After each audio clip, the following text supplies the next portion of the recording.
Hello everyone, welcome back to my YouTube channel. Last video में हमने discuss किए थे पेज नंबर 9 और पेज नंबर 10 के इन टेक्स्ट के क्वेश्चन। आगे हम कंटिन्यू करते हैं एक्सरसाइज के क्वेश्चन। आपके चैप्टर का नाम है matter in our surrounding, class 9th, first chapter है ये आपका। तो कंटिन्यू करते हैं। First question, convert the following temperatures to Celsius scale. हमें क्या करना है, केल्विन वैल्यू दे रखी है और उसको कन्वर्ट करना है डिग्री सेल्सियस में। चेंज करने का तरीका बिल्कुल सिंपल था। क्या करना होगा, 273 सब्ट्रैक्ट करना होगा। फिर से मैं रिपीट कर रहा हूँ, अगर केल्विन से डिग्री सेल्सियस में कन्वर्ट करना हो तो हम क्या करेंगे, 273 घटाएंगे, और अगर डिग्री सेल्सियस से केल्विन में कन्वर्ट करना हो तो हम 273 जोड़ेंगे। तो यहाँ हमें कन्वर्ट करना है केल्विन से डिग्री सेल्सियस में। तो 293, ए पार्ट आपका 293 केल्विन माइनस 273 करेंगे तो ये हो जाएगा आपका 20 डिग्री सेल्सियस। उसके बाद आपका सेकंड पार्ट है बी पार्ट, 470 केल्विन, 470 केल्विन। इसको जब हम डिग्री सेल्सियस में कन्वर्ट करेंगे तो 273 सब्ट्रैक्ट करेंगे, ये आंसर आ जाएगा आपका 197 डिग्री सेल्सियस। उसके बाद आपका convert the following temperatures to kelvin scale. अब की बार इस क्वेश्चन में हमें क्या करना है, डिग्री सेल्सियस से केल्विन में चेंज करना है। तो चेंज करना बिल्कुल आसान, क्या करना होगा, अब की बार हमें ऐड करना होगा। तो हम क्या करेंगे, 25 डिग्री सेल्सियस ए पार्ट आपका जो है plus 273 degree is equal to 298 kelvin.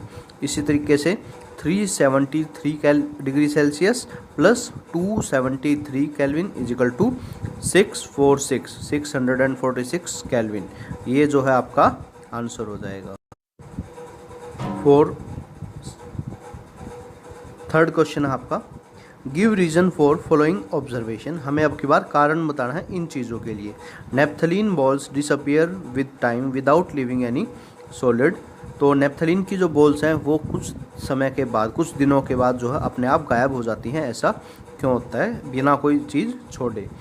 We know that naphthalene is a volatile solid. Naphthalene जो है वो वोलाटाइल सॉलिड होता है। अब आप समझिए कि वोलाटाइल सॉलिड्स क्या होते हैं। ऐसे सॉलिड्स जो रूम टेम्परेचर पे डायरेक्टली कन्वर्ट हो सकें गैसियस स्टेट में, या उनको हम क्या बोलेंगे, वोलाटाइल सॉलिड्स। इसी तरीके से वोलेटाइल लिक्विड्स भी होते हैं, ऐसे लिक्विड जो रूम टेम्परेचर पे लिक्विड स्टेट से डायरेक्टली गैसियस स्टेट में कन्वर्ट हो जाएं। जैसे कि पेट्रोल, आपने देखा होगा कि हम कहते हैं कि पेट्रोल, बाइक की टंकी को कभी ओपन नहीं रखना चाहिए, या किसी अगर बोतल के अंदर पेट्रोल डाल रखा है तो उसको खुला रखेंगे तो बोतल जो है कुछ दिनों के बाद अपने आप खाली हो जाएगी, इस तरीके से। तो जो नेप्थलीन बॉल्स हैं वो क्या होते हैं, वोलाटाइल सॉलिड्स होते हैं। It shows sublimation even at room temperature. उसका क्या हो जाता है, सब्लिमेशन हो जाएगा, वो किसमें कन्वर्ट हो जाएगी, डायरेक्टली सॉलिड से गैसियस स्टेट में रूम टेम्परेचर के ऊपर ही। So when exposed to air, जब हम उसको हवा में रख देते हैं, it slowly diffuses directly into atmosphere. वो डायरेक्टली एटमॉस्फेयर में चली जाएगी और क्या हो जाएगी, गायब हो जाएगी, विदाउट लिविंग एनी सॉलिड, बिना किसी चीज़ को पीछे छोड़े। उसके बाद आपका अगला पार्ट है, we can get smell of perfume sitting several metres away. हमें परफ्यूम की जो खुशबू है वो कुछ दूर अगर हम बैठे हैं या कुछ मीटर की दूरी पे हैं तो भी हमें उसकी खुशबू आ जाती है। इसी से रिलेटेड एक क्वेश्चन हम पहले कर चुके हैं कि जो हॉट सीजनिंग फूड वाला क्वेश्चन था कि जब बहुत ज़्यादा गर्म खाना होता है उसकी खुशबू जो है वो हमें बहुत ज़्यादा दूर तक आ जाती है, कुछ मीटर दूर तक आ जाती है। तो वही रीज़न है यहाँ पर भी, जो परफ्यूम है उसके पार्टिकल्स गैसियस स्टेट में है और गैस के पार्टिकल्स जो हैं उनके पार्टिकल्स की एनर्जी जो है वो बहुत ज़्यादा होती है, काइनेटिक एनर्जी, जिसकी वजह से वो बहुत ज़्यादा डिस्टेंस तक मूव कर सकते हैं। The perfumes are highly volatile liquid. Perfume भी क्या होते हैं, हाईली वोलाटाइल लिक्विड होते हैं। Which shows high rate of diffusion even at room temperature. इनके डिफ्यूजन मैंने क्या बताया था कि एकदम से अपने सराउंडिंग के साथ मिक्स होने की जो प्रॉपर्टी है वो। Even at room temperature, so perfume spread up to long distance. तो परफ्यूम जो है वो बहुत ज़्यादा डिस्टेंस तक मूव कर सकते हैं by mixing with the air के साथ मिक्स होके, and can smell from several metres away, और कुछ दूरी तक हमें आसानी से हम उनको स्मेल कर सकते हैं, आसानी से सूंघ सकते हैं। फोर्थ क्वेश्चन है आपका, arrange the following substance in order of forces of attraction of particles, sugar, water and oxygen. इन तीनों चीज़ों को हमें अरेंज करना है उनके पार्टिकल के फोर्सेस के अट्रैक्शन के अकॉर्डिंग। हम देख सकते हैं कि शुगर जो है, चीनी जो है वो आपका सॉलिड स्टेट में होती है, वाटर जो है वो लिक्विड स्टेट में है, और ऑक्सीजन जो है वो गैसियस स्टेट में है। तो अगर हम इनको इसी ऑर्डर में अरेंज करें कि गैस, लिक्विड और सॉलिड के ऑर्डर में, क्योंकि सॉलिड में इंटरमोलिकुलर फोर्सेस ऑफ अट्रैक्शन जो है वो सबसे ज़्यादा होते हैं, तो उसी के अकॉर्डिंग हम क्या करेंगे, इन तीनों चीज़ों को अरेंज कर देंगे।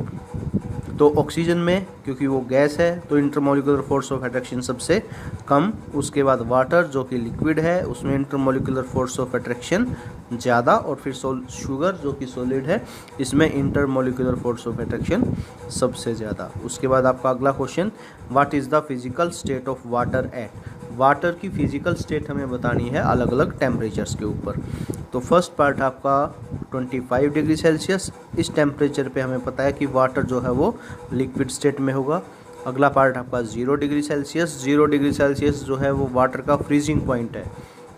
तो इस स्टेट में वाटर की सॉलिड और लिक्विड, मतलब बर्फ़ की फॉर्म में भी मिलेगा हमें और लिक्विड की फॉर्म में, पानी की फॉर्म में भी मिलेगा।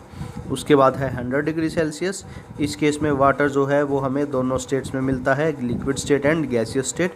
ये वाला पार्ट जो आपका इन टेक्स्ट के क्वेश्चन में भी आ चुका है। उसके बाद नेक्स्ट क्वेश्चन है, गिव 2 रीजन्स टू जस्टिफाई। हमें इन चीज़ों के लिए रीज़न देना है।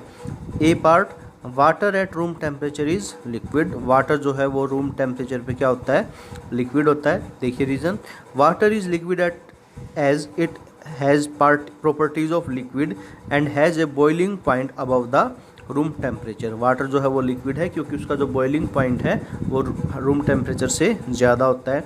आप देख सकते हैं कि रूम टेम्परेचर के ऊपर वाटर की जो प्रॉपर्टीज़ हैं वो क्या क्या हैं। तो इसकी शेप फिक्स होती है, sorry it does not have any fix shape, उसकी शेप फिक्स नहीं होती। तो इसका मतलब जो है वो कंटेनर की शेप ले लेता है। It has fix volume, it shows fluidity, और वो फ्लो भी कर सकता है। तो ये इससे हमें क्या पता चला कि वाटर जो है वो क्या होता है, लिक्विड होता है। अगला क्वेश्चन, एन आयरन अलमीरा is solid at room temperature.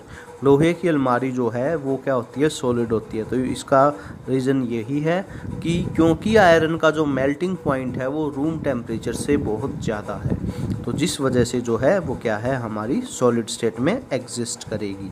तो इसकी प्रॉपर्टीज़ लिख दी हमें। It has a fixed shape and fixed volume. It has open surface. It's rigid and incompressible in nature. Incompressible है, हम उसको compress नहीं कर सकते। आगे, Why is ice at 273? ये जो अब 2 क्वेश्चन हम डिस्कस करेंगे बहुत ज़्यादा इंपॉर्टेंट है, थोड़ा ध्यान दीजिए इनके ऊपर ज़्यादा समझने के लिए। Why is ice at 273 Kelvin more effective in cooling than water at same temperature? Ice जो है, बर्फ़ जो है वो ज़्यादा अच्छी रहेगी किसी चीज़ को ठंडा करने के लिए किसके कंपेरिजन में, अगर हम वाटर जो है उसको कंसीडर करें सेम टेम्परेचर के ऊपर, 273 केल्विन के ऊपर ही। क्यों? The ice absorb more heat, क्योंकि आइस जो है वो ज़्यादा हीट को एब्जॉर्ब कर सकेगी from the surrounding in comparison to water. क्यों? क्योंकि आइस के जो क्रिस्टल स्ट्रक्चर्स हैं उनकी जो लेटेंट हीट ऑफ फ्यूज़न है वो उसकी फॉर्म में एब्जॉर्ब कर सकती है। आइस के जो बॉन्ड्स बने हुए हैं, वाटर के जो मॉलिक्यूल आपस में जुड़े हुए हैं जिन बॉन्ड के थ्रू, तो आइस ज़्यादा हीट को एब्जॉर्ब कर लेगी उनको तोड़ने के लिए। तो ये जो रीज़न है, आप ध्यान रखें इस बात का, उसको हम कहेंगे लेटेंट हीट ऑफ फ्यूज़न के लिए। तो आइस जो है वो ज़्यादा ठंडी रहेगी। इसी टाइप का अगला क्वेश्चन है आपका, व्हाट प्रोड्यूस मोर सवरे बर्न। किस चीज़ से ज़्यादा घाव होंगे हमें? पहला बॉइलिंग वाटर और स्टीम, उबलता हुआ पानी या फिर भाप। उबलता हुआ पानी और भाप के लिए जब हम कंपैरिजन करें तो जो स्टीम है, भाप है, उससे ज़्यादा डैमेज हमें होगा।